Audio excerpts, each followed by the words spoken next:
Xin chào mọi người, hôm nay mình sẽ hướng dẫn mọi người cách móc khóa quả bóng rổ này nha. Mình dùng len Baby Gun mã màu 67, một đoạn len bi cotton màu đen, bông gòn, kim móc 2mm, kéo kim khâu và móc khóa.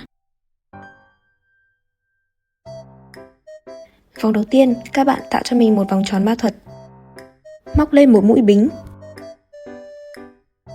Liên tiếp móc 6 mũi móc đơn vào vòng tròn ma thuật. Mình dùng mũi X để lên sản phẩm được đẹp hơn nha.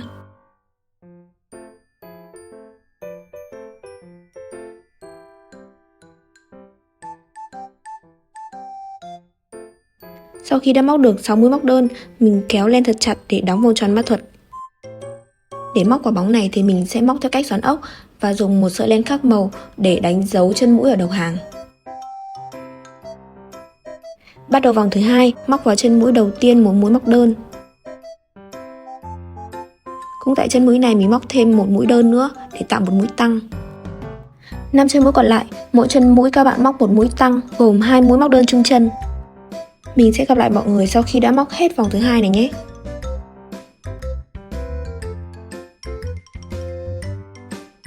Đánh dấu chân mũi đầu tiên để bắt đầu vòng thứ ba. Mọi người móc cho mình một mũi móc đơn. Chân tiếp theo móc một mũi tăng.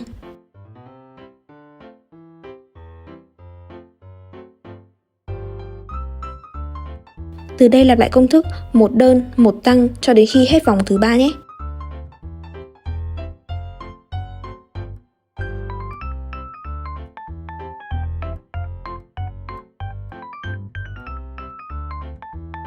Tại chân mũi đầu tiên đã đánh dấu của vòng thứ tư, các bạn móc cho mình một mũi móc đơn.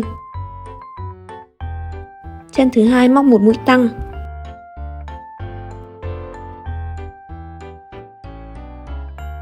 Chân mũi thứ ba móc một mũi móc đơn. Tiếp tục móc theo công thức một mũi đơn, một mũi tăng rồi đến một mũi đơn cho đến hết vòng thứ tư nhé.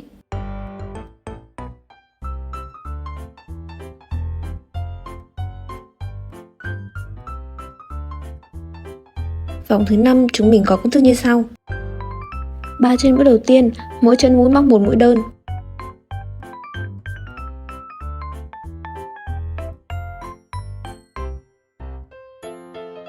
Chân mũi thứ tư móc một mũi tăng.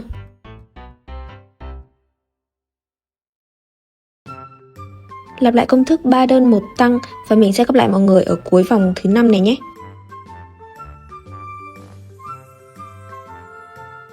Hai chân mũi đầu tiên của vòng thứ 6 móc cho mình 2 mũi móc đơn.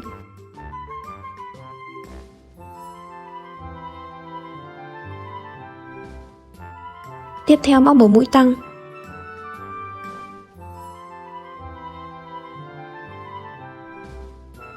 Hai chân mũi kế tiếp, mỗi chân mũi móc một mũi móc đơn. Lặp lại công thức 2 đơn, 1 tăng, 2 đơn cho đến hết vòng.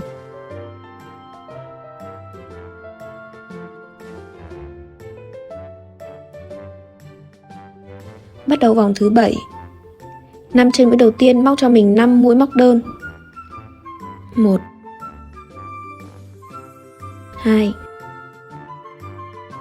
3 4 và 5. Chân mũi thứ 6 móc một mũi tăng.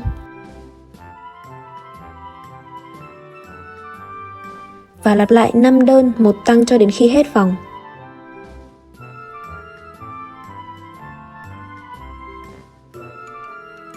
Hai vòng tiếp theo, vòng số 8 và vòng số 9, mỗi chân mũi các bạn móc cho mình một mũi móc đơn.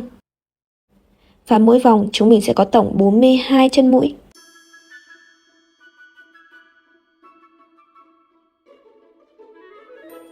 Mình sẽ gặp lại mọi người sau khi đã móc hết vòng thứ 9 nha. Bắt đầu vòng thứ 10, mình tiếp tục tăng mũi như sau. 3 chân mũi đầu tiên móc 3 mũi móc đơn.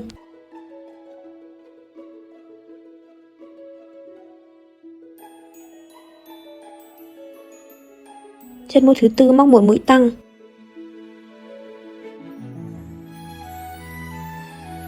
Và móc liên tiếp 3 mũi móc đơn vào 3 chân mũi tiếp theo.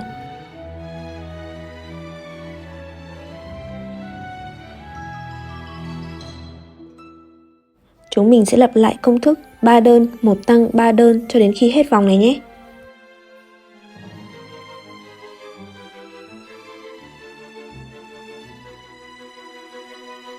5 vòng tiếp theo, bắt đầu từ vòng thứ 11 đến vòng thứ 15. Mỗi chân mũi các bạn móc cho mình một mũi móc đơn. Và mỗi vòng chúng mình sẽ có tổng 48 chân mũi nhé. Mình sẽ gặp lại nhau sau khi mọi người đã móc hết vòng thứ 15 nhé. Bắt đầu từ vòng thứ 16, chúng mình sẽ giảm mũi và cách giảm mũi như sau. 3 chân mũi đầu tiên, mỗi chân mũi móc một mũi móc đơn.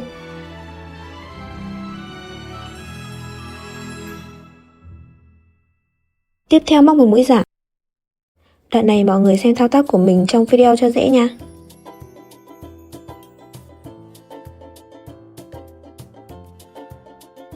Ba chân mũi tiếp theo móc 3 mũi móc đơn.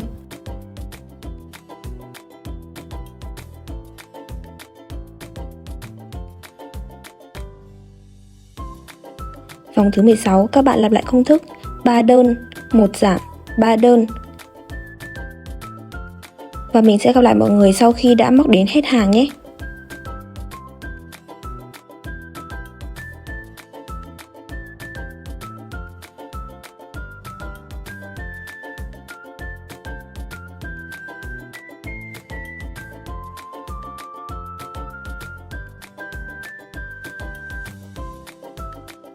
Hai vòng tiếp theo mình móc bình thường, không giảm mũi.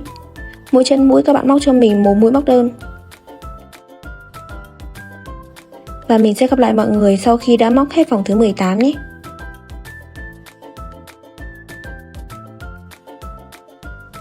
Năm chân mũi đầu tiên của vòng thứ 19. Mỗi chân mũi các bạn móc một mũi móc đơn.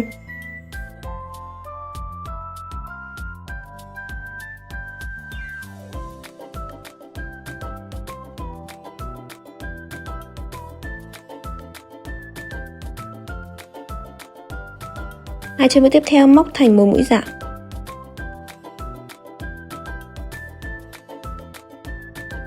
Và lặp lại công thức 5 đơn, 1 giảm cho đến hết.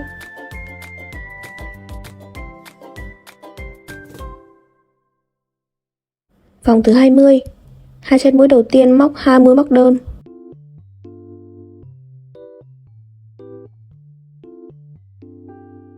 Tiếp theo móc một mũi giảm.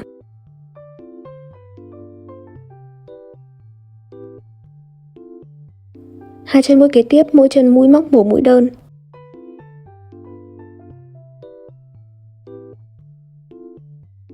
Các bạn lặp lại công thức trên và mình sẽ gặp lại nhau ở cuối vòng này nhé.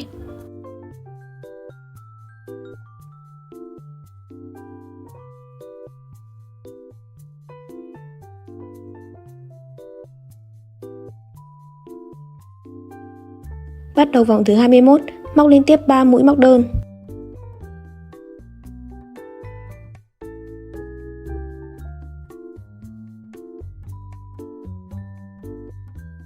Tiếp theo móc một mũi giảm.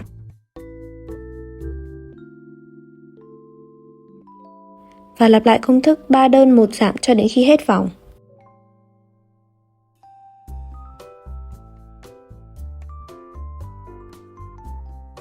Tiếp theo, vòng thứ 22. Lặp lại 6 lần cho mình công thức 1 đơn, 1 giảm, 1 đơn cho đến khi hết hàng nhé.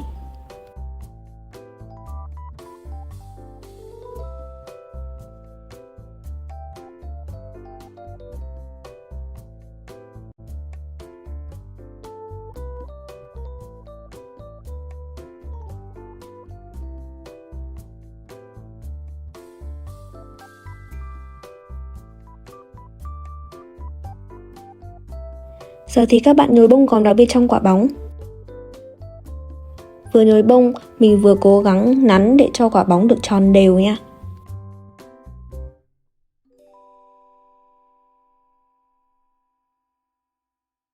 Vòng thứ 23 chúng mình móc theo công thức như sau. Chân mũi đầu tiên móc một mũi đơn. Tiếp theo là một mũi giảm.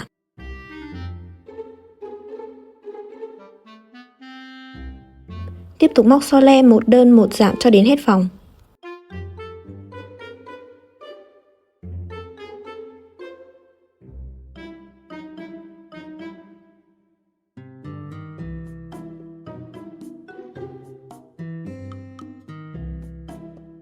Vòng thứ 24 cũng là vòng cuối cùng. Móc liên tiếp cho mình 6 mũi dạo.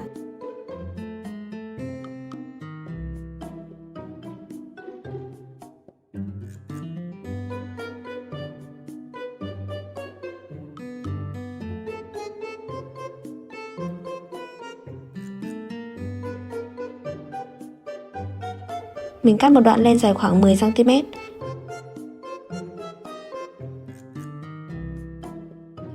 Sau đó dùng kim khâu để kết hàng và giấu len thừa nhé.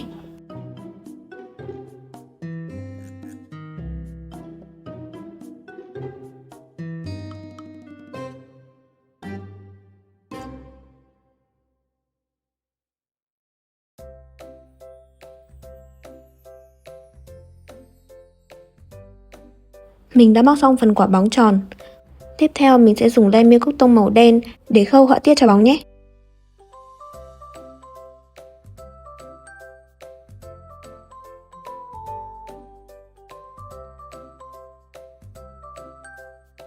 Họa tiết quả bóng rổ đối xứng nên sẽ rất dễ để hình dung. Tuy nhiên mình có một lưu ý nho nhỏ, đó là khi kéo len thì mọi người nên kéo vừa phải thôi, đừng kéo chặt tay quá. Vì phía trong thì mình chỉ nhồi bông thôi, nên nếu kéo chặt tay quá thì quả bóng sẽ bị méo và không thể nào mà nắn lại như ban đầu được đâu.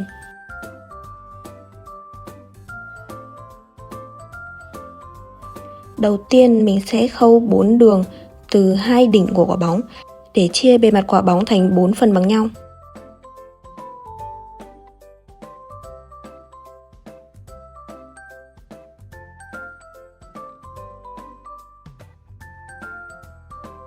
Phần họa tiết còn lại, mọi người xem cách mình làm trong video nhé.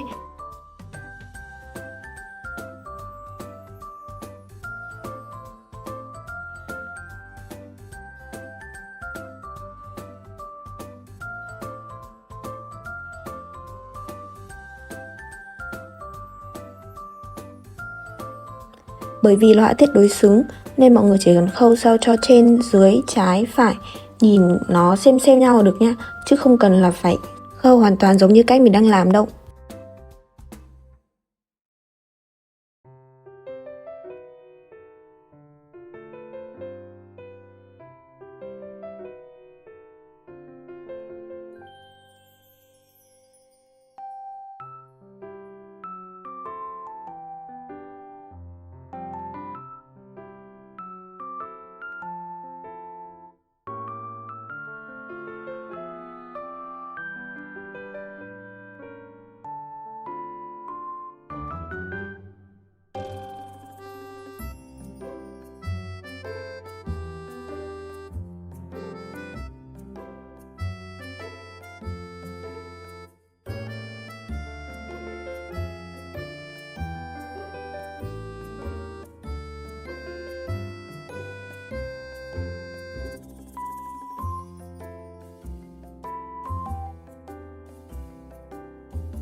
Bên còn lại mọi người khâu tương tự như cách chúng mình vừa làm nha.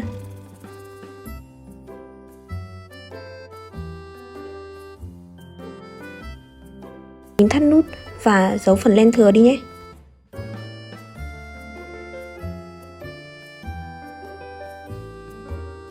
Cuối cùng chỉ cần dùng móc chìa khóa móc trực tiếp vào quả bóng, hoặc bạn có thể dùng len để tạo dây treo cho quả bóng này nha. Vậy là chúng ta đã hoàn thành sản phẩm của ngày hôm nay rồi đây. Nếu bạn thích video này hoặc thích các nội dung về đan móc, hay đơn giản là muốn ủng hộ ủn mông cho mình, thì đừng quên like và subscribe trên kênh bé nhỏ này của mình nha. Và nếu như có thắc mắc, nhớ comment xuống phía dưới, mình sẽ trả lời sớm thôi này. Chúc các bác thành công trên con đường đan móc của mình nha. Bye bye!